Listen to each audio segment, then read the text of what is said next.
L'objectif de cette communication est de penser nos pratiques littéraires, dont tout spécialement la lecture, comme des pratiques corporelles qui s'inscrivent dans un contexte économique et écologique particulier, marqué par le néolibéralisme.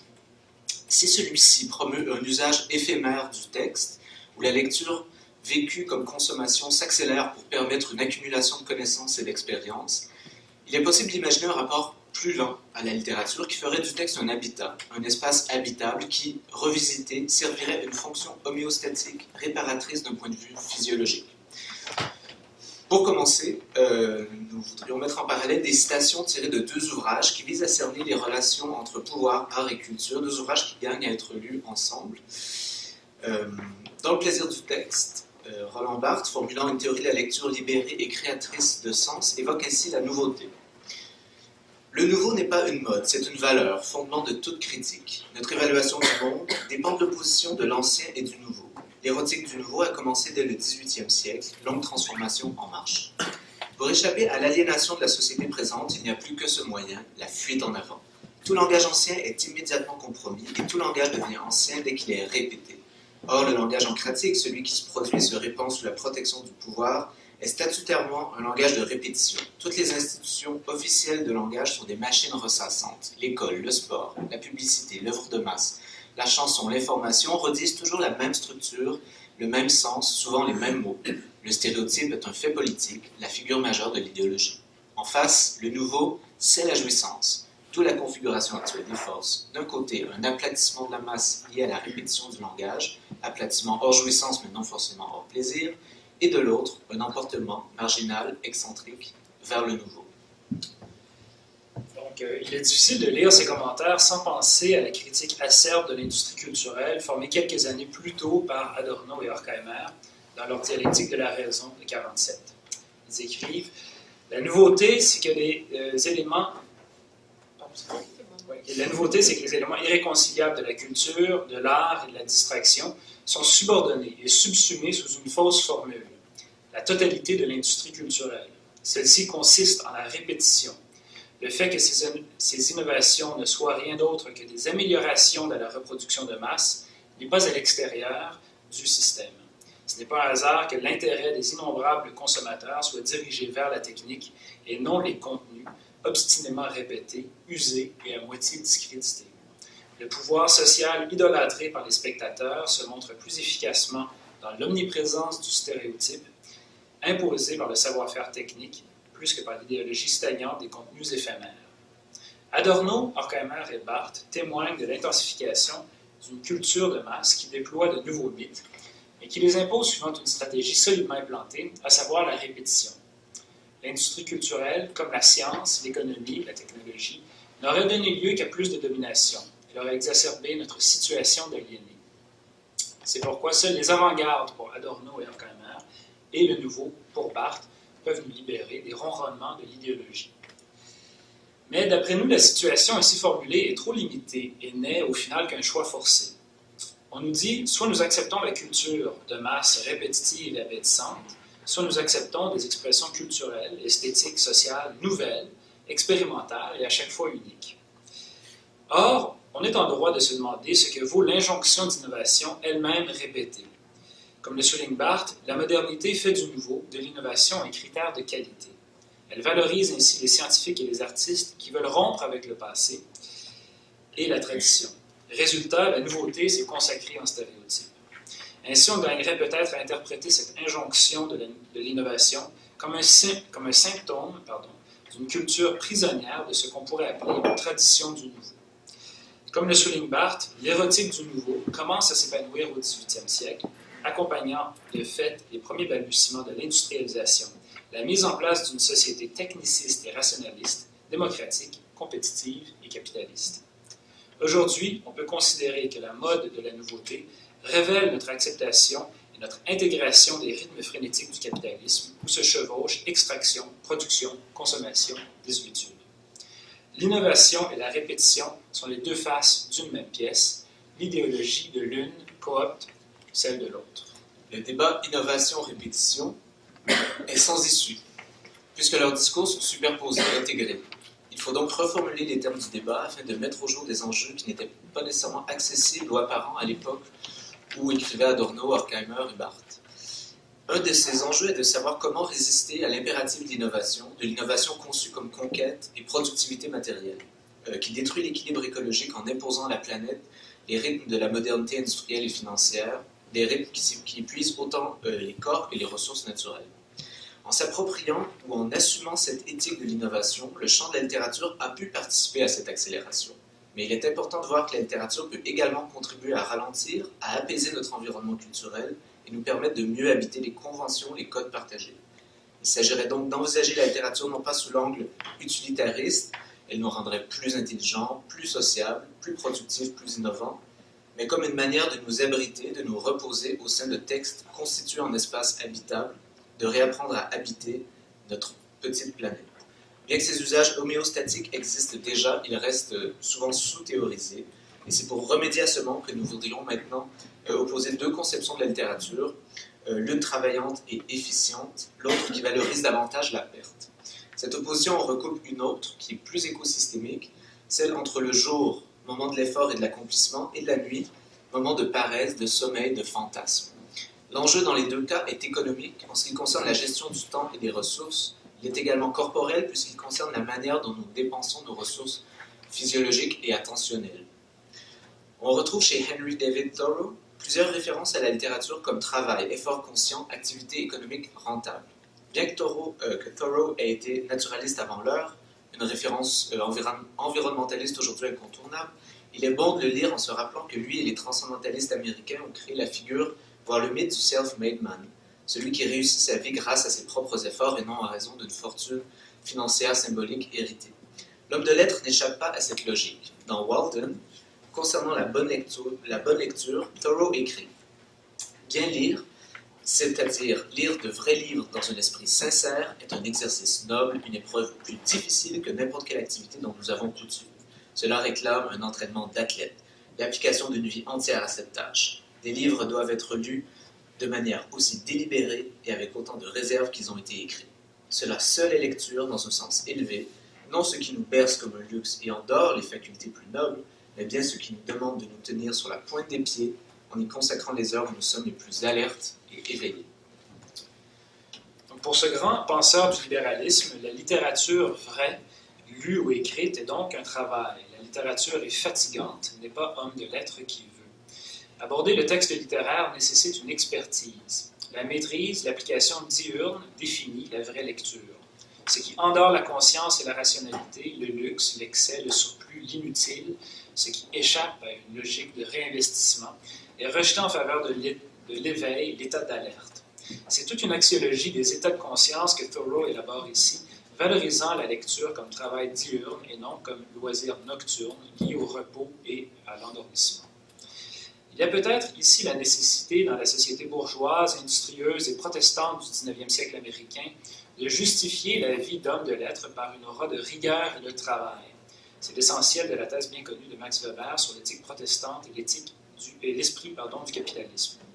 Aujourd'hui, cette éthique du travail s'incarne dans la science de la gestion. Comme tout système technique, les systèmes gestionnaires possèdent leur logique propre et normalisent leur vision unidimensionnelle et instrumentaliste. La réduction des coûts est le premier et le dernier des soucis. La justification des lettres par le travail, utile et rentable, est reconduite, réaffirmée avec force.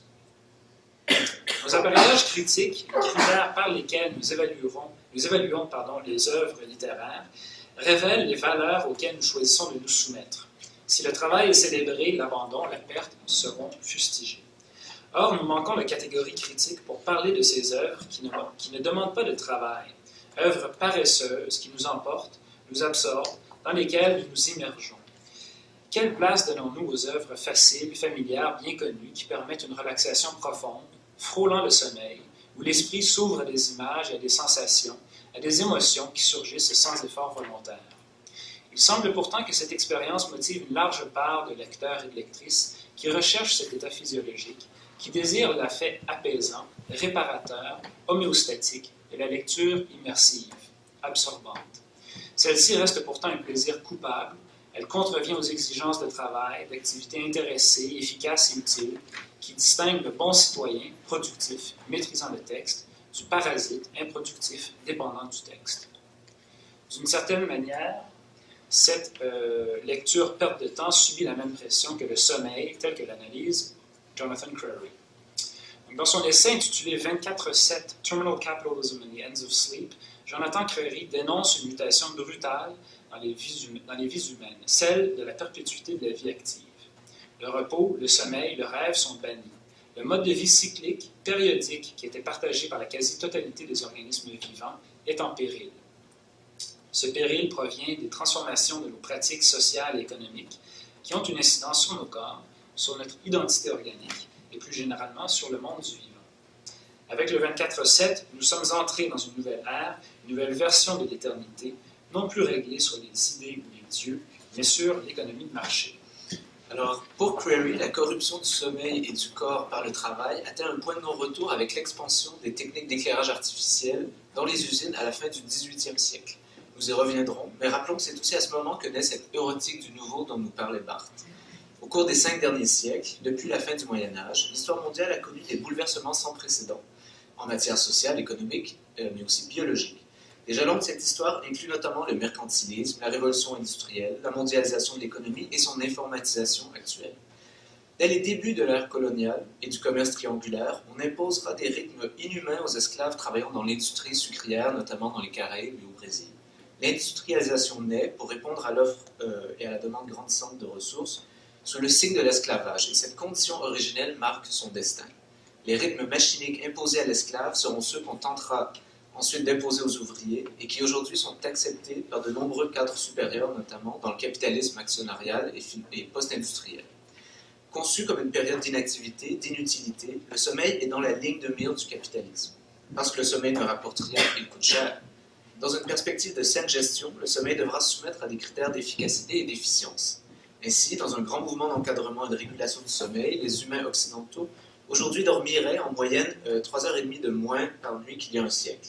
Ceci peut expliquer non seulement pourquoi nous sommes si fatigués, mais également le foisonnement de politiques de santé au travail qui insistent sur la qualité de vie, car un employé en santé et qui dort bien est un employé productif. Le bien dormir est alors mis au service de la productivité. Jusqu'à preuve du contraire, nous devons dormir, mais alors que ce sommeil soit bien régulé et strictement adapté à la réalité du travail. Crary écrit: dans sa profonde inutilité et sa passivité intrinsèque, avec les pertes incalculables qu'il entraîne dans le temps de production, de circulation et de consommation, le sommeil entrera toujours en collision avec les demandes de l'univers du 24/7. La plupart des nécessités irréductibles de la vie humaine, la soif, la faim, le désir sexuel et récemment le besoin d'amitié, ont été refaits en forme commodifiée ou financiarisée. Le sommeil pose l'idée d'un besoin humain et d'un intervalle de temps qui ne peut être colonisé ou harnaché au moteur massif de la profitabilité et de fait demeure une anomalie incongrue et le site d'une crise dans le présent global. Malgré toute la recherche scientifique dans le domaine, le sommeil frustre et confond toutes les stratégies mises en œuvre pour l'exploiter ou le refaçonner. La réalité stupéfiante et inconcevable, c'est que rien de valeur ne peut être extrait du sommeil. Il n'est donc pas étonnant qu'il y ait une érosion du sommeil partout, étant donné l'immensité des enjeux économiques. Crary parlera carrément du scandale que représente le sommeil dans l'hégémonie du monde marchand, où règne l'urgence de travailler, où on ne doit pas seulement atteindre les objectifs, mais surtout être dépassé. Le sommeil, réaction à l'oscillation rythmique du jour et de la nuit, est un comportement fossile dû, c'est le capital qui parle, s'éteindre au crépuscule de la vie agriculturale prémoderne et permettre la pleine expansion des pratiques du 24/7. Car une des conditions fondamentales du capitalisme, c'est le besoin d'homogénéité. Il ne saurait endurer la différence que représente le sommeil, comportement animal. Pour Crary, la mise au point des techniques d'éclairage artificiel constitue un moment crucial de ce nouveau paradigme de l'inarrêtable, de la fuite en avant, puisqu'il a complètement changé notre rapport au travail et au temps, permettant aux industries de fonctionner jour et nuit, réalité jusqu'alors inimaginable. Crary attire notre attention sur cette toile de Joseph Wright, The Arkwright Mills at Night, qui représente un tournant dans la corruption du sommeil. On y voit le premier moulin hydraulique à tissage de coton fonctionnel en pleine nuit grâce à l'éclairage artificiel. D'après Crary, le caractère novateur de l'usine, aujourd'hui un site patrimonial de l'UNESCO, ne tient pas à sa mécanique hydraulique ingénieuse, mais bien à la nouvelle relation entre le travail et le temps qu'elle impose aux humains. Les lumières nous permettent de travailler sans fin. L'informatisation et le développement des réseaux de radio, de télé et de l'étendue absolue du World Wide Web ont exacerbé cette tendance. L'employé doit dorénavant travailler à toute heure du jour et de la nuit. De plus en plus d'activités ont été ajustées pour transcender les fuseaux horaires d'une planète qui ne dort jamais complètement, et le roman d'anticipation de Cory Doctorow, Eastern Standard Tribe, illustre avec justesse cette situation. La consommation n'est pas seulement une activité qui se pratique dorénavant 24 heures par jour dans le confort de nos foyers, elle nous demande également de travailler, de créer le contenu de nos achats et d'assurer la gestion des transactions, de coproduire gratuitement nos expériences de consommation, pour reprendre les formules de Marianne Dujarrier. Le cycle de vie des objets, exploiter et raffiner les ressources, produire, transporter, vendre, consommer, jeter des objets, est accéléré, épuisant nous épuisant nous-mêmes, mais épuisant également le monde du vivant. Or, le sommeil et les rêves ne sont pas que des croûtes indélogeables d'irrationalité. Ce sont des pratiques organiques qui jouent un rôle crucial dans la constitution du monde humain.